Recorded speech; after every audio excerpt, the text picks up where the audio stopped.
Bonjour à tous, aujourd'hui présentation d'une arme ultra légère. Le Smith & Wesson 317 Airlight. Présentation.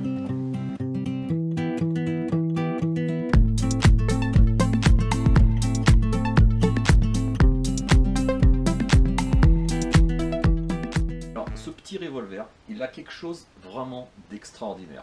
Alors déjà c'est un Smith & Wesson, c'est quand même une marque très reconnue. Comme Colt, mais Smith & Wesson a fait quelque chose vraiment à part. Voilà. Alors déjà, c'est un petit calibre 22. Hein.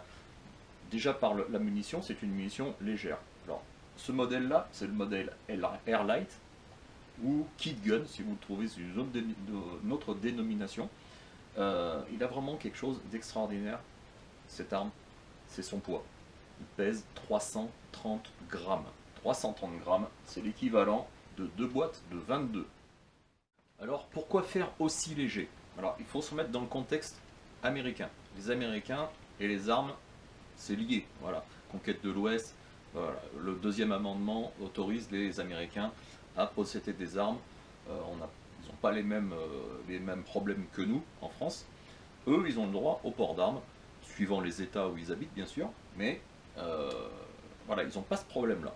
Et Smith & Wesson a voulu, en 1997, c'est-à-dire création de cette arme-là, de ce modèle-là, en 1997, il a voulu créer une arme ultra légère pour que tout le monde puisse se balader avec ce genre de pétard sur soi, que ce soit pour aller faire ses courses, pour aller faire, je sais pas, aller à la pêche, aller à la chasse, se promener. Une arme, c'est une arme quand même de défense, hein.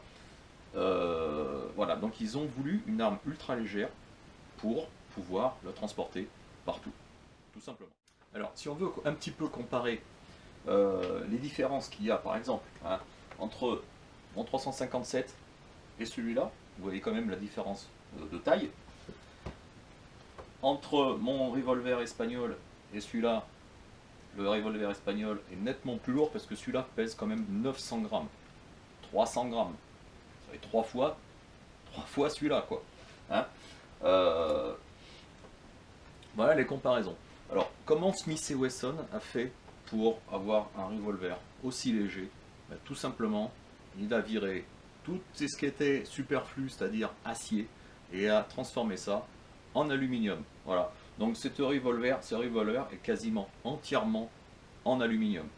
Que ce soit le barillet, le canon, sauf l'intérieur du canon, parce qu'il est en deux parties. Je le montrerai un petit peu plus en détail, un petit peu plus loin. Mais toute la carcasse, alors c'est une carcasse J, hein, carcasse J, c'est le plus petit modèle de chez Smith & Wesson. Voilà, donc tout ça est en aluminium, ce qui permet d'avoir un revolver ultra léger. Voilà. Alors bien sûr, ils ont quand même conservé quelques pièces métalliques en acier, hein, acier inox, voilà, toutes les pièces d'usure qui prennent des chocs et qui ont beaucoup de mouvement, ça reste de l'acier. Mais tout le reste, tout ce qui était superflu, tout ce qui n'est pas fragile, entre guillemets, est en aluminium. Alors, caractéristique de ce petit revolver de poche, canon de 7 cm et demi, c'est-à-dire 3 pouces. Toute la carcasse est en aluminium. Voilà, toute la carcasse. Le canon extérieur, l'enveloppe extérieure est en aluminium.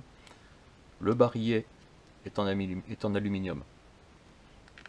Comme je l'ai dit précédemment, c'est un 22 long rifle avec un barillet de 8 coups. Sur la partie de droite du revolver, on remarque bien sûr l'inscription Airlight, Springfield, Massachusetts, Smith & Wesson, USA.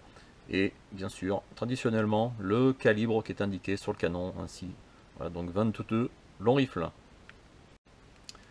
Les organes de visée sont très clairs. Voilà, je suis agréablement surpris. C'est un modèle iVise, fibre optique bien sûr, vert. Et le guidon est réglable bien sûr, tangentiellement, en hauteur. Et c'est en V, contrairement à des organes de visée traditionnels de chez Smith & Wesson qui sont plutôt en U. Là, c'est plutôt en V. Et pour le cadrage, c'est plutôt bien fait. Voilà, ok, voilà. on voit bien le guidon.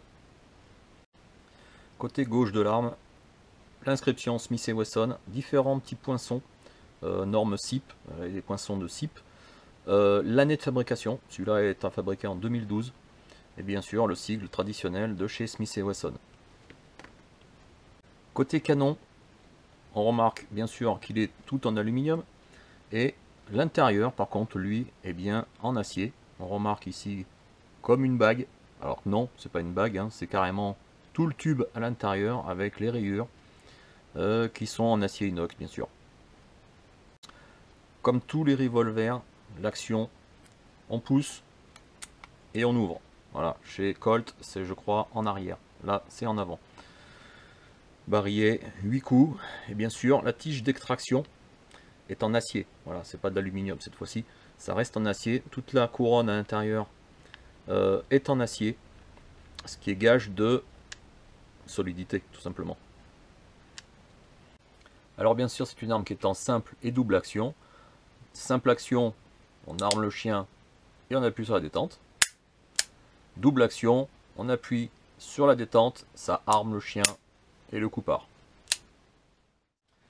Alors voilà pour la petite présentation de ce petit revolver qui est plutôt sympathique. Dans une prochaine vidéo, ça sera direction le stand pour tout simplement l'essayer. J'essaierai des Blaser CCI, c'est la munition un petit peu standard.